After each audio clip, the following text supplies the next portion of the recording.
Do sharks really die if they stop swimming? It's a widespread belief. If sharks stop swimming, they die. But is that actually true? Let's find out. If you look at the nurse shark and the tiger shark, this belief is already proven false. These, and a few other shark species, can stop swimming whenever they want. They breathe by way of buccal pumping, actively inhaling water by using cheek muscles to draw it into the mouth and over the gills. This allows sharks to stop moving but continue breathing. They can rest on the ocean floor without worry, and can even partially bury themselves in the sand, using respiratory openings behind the eyes, called spiracles, to pull water through their gills when their mouths are covered. But some shark species don't have the luxury of buccal pumping. For example, the great white shark, the whale shark, and the mako shark don't have buccal muscles at all. Instead, these sharks rely on obligate ram ventilation, a way of breathing that requires sharks to swim with their mouths. Aner im sauchide existenskers anendans opi and berkrupernin.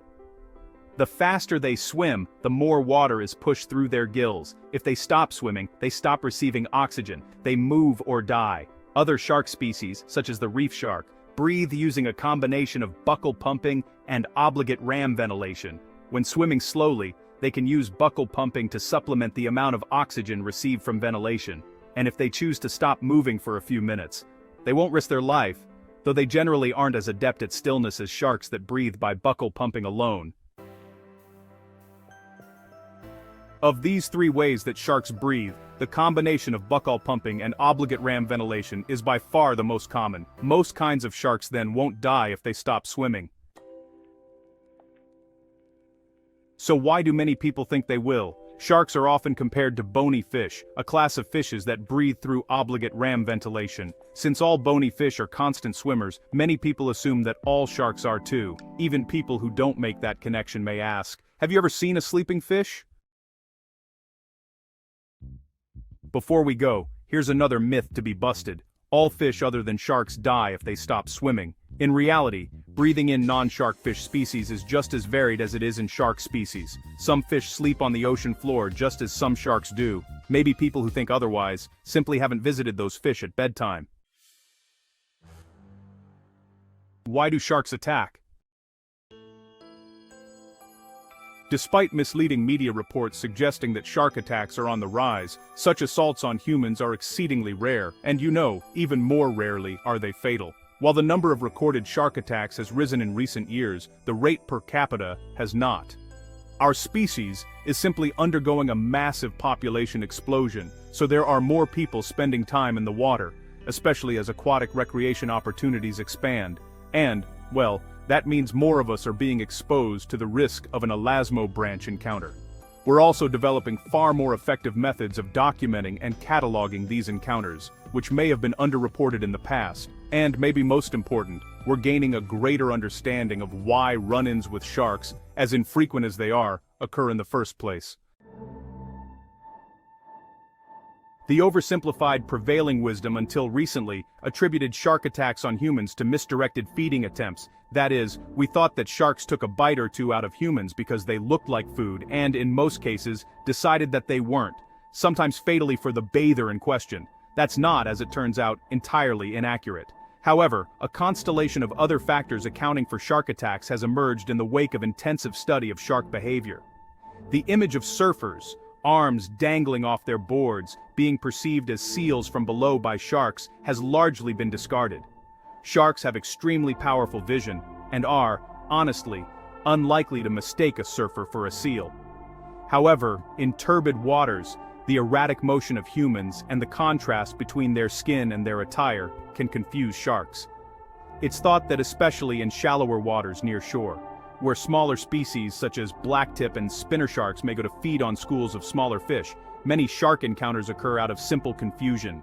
The shark, hardwired to snap at anything looking remotely like a thrashing fish, such as a foot with a tan top and paler bottom, may accidentally bite a human in the churned-up surf of a crowded beach. In most cases, these types of encounters consist of a single bite, after which the shark flees. Why, though, are surfers and other swimmers in deeper water attacked if sharks do not perceive them as food? In the case of great white sharks, which, along with bull and tiger sharks, are the largest and most dangerous species known to attack humans, there is compelling evidence from survivors of attacks suggesting that the sharks may simply have been investigating what they considered to be foreign objects in the water. Certainly, most attacks have not resembled the spectacular hunting techniques employed when white sharks are in the mood for seal. When pinniped is on the menu, the white shark will approach from below at great speed, often breaching the surface and knocking the animal into the air before moving in to feed. In contrast, most encounters with humans are far less explosive. In fact, one surfer didn't even notice a shark until it was nibbling on his surfboard. That's right. Nibbling, not devouring. Even fatal attacks most often result in the sharks leaving after a bite or two, uninterested in consuming the unfortunate swimmer. Considering the force with which these creatures are capable of attacking, another explanation has been suggested. The sharks are simply curious, and, because they are the dominant predators in most ocean ecosystems, they aren't afraid. Their mouths also function as finely tuned sensory organs, leading sharks to mouth unfamiliar objects as a means of examining them and determining their possible food value. Their gums and slightly mobile teeth are so sensitive that it's even been proposed that they can gauge the probable fat content of a potential prey item. Humans, by the way, fall far short of the blubbery BMIs of seals and sea lions. So, at worst, such encounters likely result from sharks actively assessing whether it's worth eating a human, not actually trying to eat one. The distinction is an important one. Sharks aren't making mistakes during such attacks. They're exhibiting purposeful, goal-driven behavior that may or may not have damaging consequences for the human subject of curiosity. Another factor that may be in play is shark territoriality. Though they do not necessarily have territories in the sense that terrestrial predators do, there is a discernible dominance hierarchy among sharks. The system is simple. The largest sharks get the best hunting spots. Incursions by smaller sharks are frowned upon, and intruders are evicted, violently if necessary. Some shark encounters may be a result of the shark's natural instinct to defend its food source against all comers. Whatever the ultimate cause of shark attacks, we are, honestly, a far greater threat to them than they are to us. We have decimated their populations, with some 100 million taken each year both on purpose and as bycatch. So, why are sharks coming closer to shore? Well, sharks are coming closer to shore primarily because of a combination of environmental factors, human activities, and their natural behaviors. Environmental changes, constitute one of the main reasons why sharks are venturing closer to shore. Increasing ocean temperatures may be forcing prey species to move, resulting in predatory sharks following suit. This shift in prey location can lead sharks to areas they might not have frequented as often in the past. Additionally, changes in ocean currents can also influence shark movements toward coastal areas.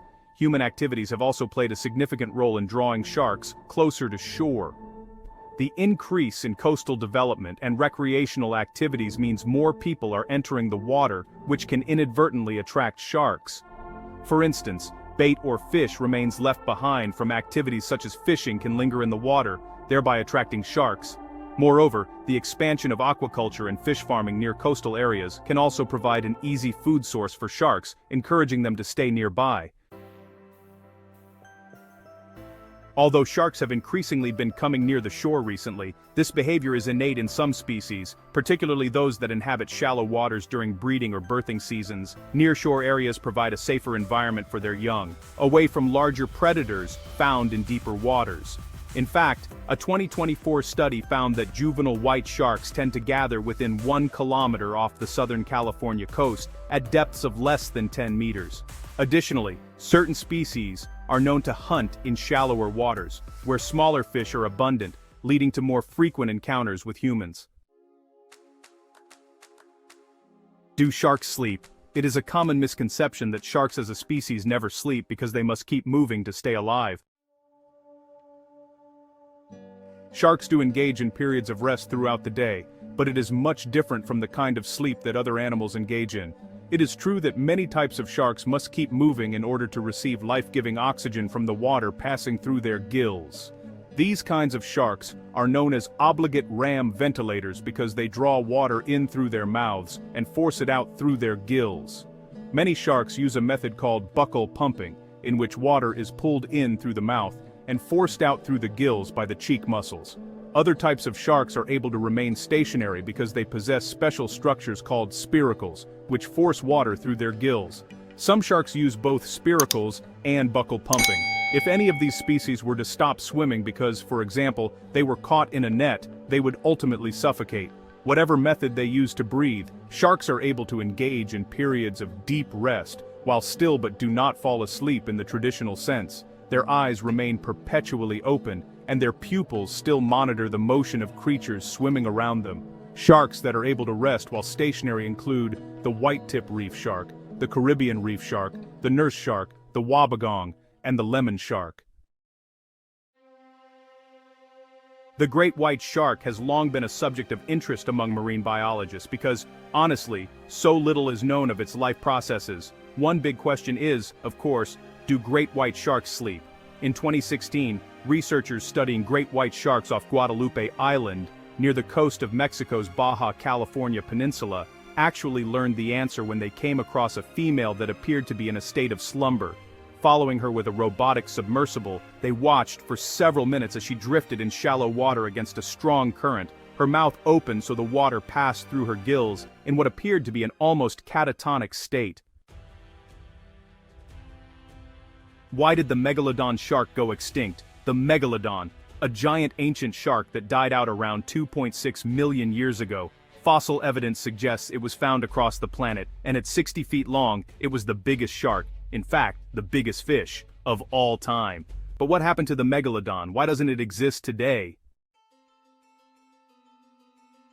Based on their estimated size, it is thought that they needed to eat 2,500 pounds of food every day just to survive. That's the equivalent of 2 entire cows, or 10,000 quarter-pounders. It is thought that the main driver of their disappearance was that they ran out of food. As the Great Ice Age approached and Earth cooled, shifting tectonic plates were also beginning to close the ancient seaways that used to exist between continents. This altered the currents in the ocean, disrupting the movements and feeding patterns of many of the huge animals alive at the time. The reliable populations of prey the megalodon depended on, like whales and other marine mammals, started declining, possibly as part of these climatic changes. At the same time, smaller predatory sharks, including the ancestors of modern great whites, were becoming better competitors, meaning the megalodon probably just couldn't catch enough food to sustain itself. Because, when you're as big as 2 London buses, you can't survive on sardines. As we see with modern animals facing declines or extinction, their numbers would have gradually dwindled until there weren't enough individuals to sustain a viable population. By 2.6 million years ago, shortly after ancient hominids began to use stone tools, the biggest fish to ever stalk the oceans had vanished, never to be seen again. Most of what we know about the megalodon comes from what we can piece together from its dentistry, or the bite marks left on the preserved fossils of its victims. All sharks have skeletons made of cartilage rather than bone, so unlike dinosaurs, most of their bodies decompose after they die. The only parts that are hard enough to be preserved well are their tough, calcified teeth, although some fossil vertebrae have also been found. Additionally, paleontological sites such as one in Panama have provided clues to the distribution and behavior of these animals. Large numbers of teeth from young megalodons have been found here, suggesting they congregated in nurseries just like modern sharks. Our oceans are vast, and there's still so much we don't know about them. Humans love to tell stories, and cultures across the world carry rich collections of old tales and folklore, of things lurking in the dark, just out of view. These were ways to explain the unexplainable. Before we knew more about the megalodon, people used to think that the giant fossil teeth they came across were the petrified tongues of dragons. Today, the prospect of megalodons still prowling 21st century seas has proven irresistible to the modern folklore of the message board, placing it alongside other myths and legends like mermaids, Sasquatch, and the Loch Ness Monster. Sometimes creatures thought lost in the depths of time have re-emerged. The most famous example of this is the coelacanth, a fish known in the fossil record and thought to have been extinct for several million years. But in 1938, one was discovered in a fisherman's catch off the coast of South Africa, with even more turning up since then. So it can be tempting to think that the megalodon is still out there. It was an incredible animal that ruled the oceans unthreatened by anything else. But, we have no evidence to support it having survived, and honestly, the world we live in now is drastically different to what it was when the megalodon patrolled the seas, due in no small part to what human activity has done to every environment on Earth. In the last century, we've lost about 80% of fish biomass in our world's oceans, and this is, unfortunately, still accelerating. With our never-ending appetite for seafood, there's barely enough fish left to support the sharks we have today, let alone a giant one with a 9-foot mouth.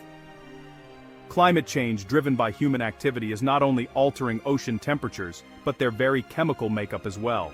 As predatory sharks are often apex predators, they are affected when these changes impact on the food chain. Lack of food and a changing climate are both things the megalodon had to cope with, but modern sharks are also being actively hunted by the planet's top predator, us. Millions of sharks are hunted annually, with an estimated 73 million caught for their fins alone. As in some cultures, these are considered a delicacy. They're also often caught accidentally by commercial fishermen, as well as being impacted by habitat destruction and degradation. Sharks grow slowly, take much longer to mature, and have fewer babies than other types of fish, which means that they find it a lot harder to adapt to changes. If we don't act soon to protect them, we could find ourselves in a world where all sharks are as extinct as the megalodon. But there are honestly reasons to be hopeful. According to authorities, shark fin consumption has fallen by around 80% in China since 2011. Nations around the world are also committing to protect marine environments and to fish sustainably. The megalodon was an amazing, powerful animal, and is an incredible part of our planet's history. But that's all it is now, history. It died out because environmental changes and competition meant it couldn't catch enough food to sustain itself, and with the state of our oceans today, there's little evidence to believe it'd fare any better now. New finds mean that we are still making discoveries about how it lived, its life cycle, and its evolution. Our understanding continues to grow, keeping scientists and researchers debating every aspect of how this animal lived and what it was like. In years to come, who knows how much more we'll discover about it.